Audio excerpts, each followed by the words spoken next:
অনেক দিনের প্রতীক্ষার অবসান ফাইনালি হতে চলেছে জয়িতার বিয়ে। ফার্স্টেই চলে এসেছি আমরা জয়িতাকে নিয়ে সবাই মিলে মেহেন্দি পড়াতে এসে দেখি দাদাগুলির হাতে এত স্পিড, তো 20 মিনিটসের মধ্যে পুরো দুহাত কমপ্লিট করে দিল। তো আমরা বসে বসে মেহেন্দি পড়ানো দেখলাম। তো কমপ্লিট হয়ে যাবার পর জয়িতাকে নিয়ে আমরা চলে গেলাম শাঁখাপলা পড়াতে। তো আজকে বৃহস্পতিবারের জন্য শাঁখাপলা পড়বে না, আমরা পছন্দ করে কিনে নিয়ে চলে গেলাম।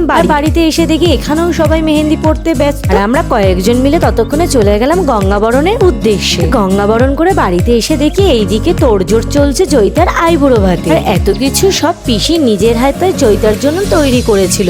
আর ফার্স্টেই আমরা করে দিলাম একটু জয়িতার সাথে ফটোশুট, তারপরে ওকে সবাই মিলে করলো আশীর্বাদ। পিসি ওকে নিজের হাতে একটু ভাত মেখে খাইয়ে দিল। তারপরে বন্ধু বান্ধবরা সবাই মিলে আমরা হামলিয়ে পড়লাম ফটোশুট করতে আর ওর সাথে খেতে। চলো আজকের মতন ব্লগটি এইটুকুন, তোমাদের সাথে দেখা হচ্ছে আবার জয়িতার গায়ে হলুদের গল্প নিয়ে। তো চলো আজকের মতন টাটা।